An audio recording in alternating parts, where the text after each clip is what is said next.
ჩემს გვერდზე არ არის ბოროტების ადგილი, ამიტომაც სანამ რამეს დაწერ, იცოდე ბოროტება ბრჭყალებში ისჯება დაბლოკვით. დალოცვილი იყავით უფლისგან. მოდი ვისაუბროთ მარტივად. საქართველო აღთქმული მიწაა. ამიტომ მე რომც მინდოდეს აქ არ და ვერ დასახლდებიან ანტიქართული და უწმინდური სულის ადამიანები. მე ყველა ქართველის საქართველოში დაბრუნება მინდა.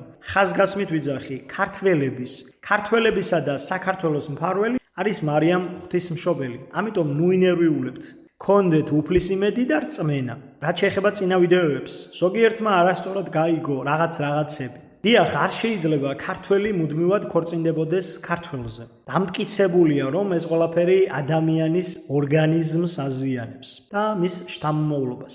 ისედაც ძალიან მცირეერი ვართ და ლამის ყველას ნათესავი. ამიტომაც საშიშია. ეს გვავნებს ხანდახან საუკუნეში ერთხელ, ანუ 3-4 თაობაში ერთხელ ისეთი ადამიანები უნდა შევარჩიოთ მეუღლეებად, ვინც ჩვენს გენებთან, აზროვნებასა და ტრადიციებთან ახლოს იდგებიან. მე მაქვს ამის ნიჭი, რომ გავარკვიო, რომელი გენეტიკური კოდის მატარებელი ადამიანი არის ქართველებთან ყველაზე ახლოს მდგომი და ეს გითხარით კიდევაც. N გენეტიკური კოდი. მე არც არაბები, არც კელტები, არც ინდოელები და არც სლავები არ მიხსენებია ქართველებთან ახლოს მდგომ ეთნოსად. თუმცა ზოგიერთმა ეს ყველაფერი მიზანმიმართულად დაამახინჯა. დიახ, მე უფლისაგან მაქვს 4 ზებუნებრივი ნიჭი, მაგრამ ეს იმას კი არ ნიშნავს, რომ მე ვარ მარტო ასეთი ბრჭყალებში განსაკუთრებული. უფალმა ჩემს გარდა საქართველოს მიწაზე სხვა რჩეული ადამიანებიც გამოაგზავნა. რჩევა მექნება, ნუ შეგეშინდებათ, მაგრამ იყავით ფრთხილად. ყველას ნუ დაუჯერებთ.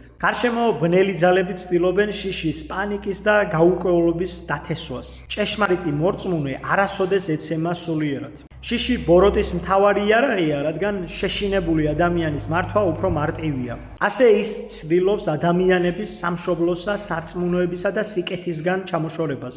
ისტორიის მანძილზე საქართველო არასდროს ყოფილა მიტოვებული. ყოველთვის, როდესაც ერის არსებობა საფრთხე ემუქრებოდა, სამყაროს შემოქმედი საგანგებოდ შერჩეულ ადამიანებს გვიგზავნიდა ხოლმე. ზოგი მათგანი ღიად ქადაგებდა, ზოგი ფარულად აღვიძებდა ქართველებს, ზოგიც კი მზად იყო თავი გაეწირა სიკეთისა და ჭეშმარიტებისთვის და ამით მაგალითი მიეცა სხვა ქართველებისთვის.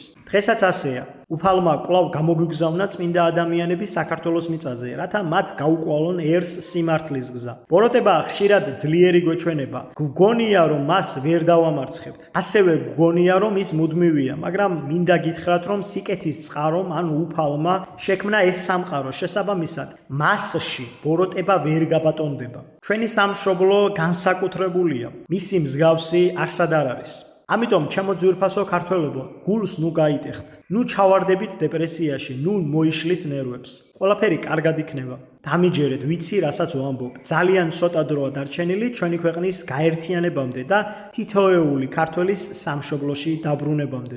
თავარია ამ დროის განმავლობაში ერთმანეთი და უფლის რწმენა არ დავკარგოთ.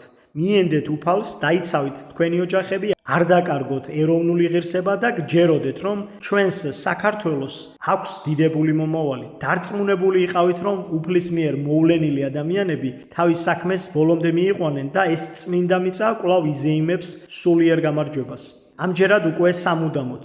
მე არც ანგელოზი ვარ და არც წმინდანი, მეც თქვენნაირი ადამიანი ვარ. სადაც არის სიკეთე და სიმართლე, იქ არის უფალი და სადაც არის უფალი, იქ არის გამარჯვება. უფალმა გაგახაროთ და გაგაძლიეროთ, უფალმა კეთილ გზაზე გატაროთ მუდამ.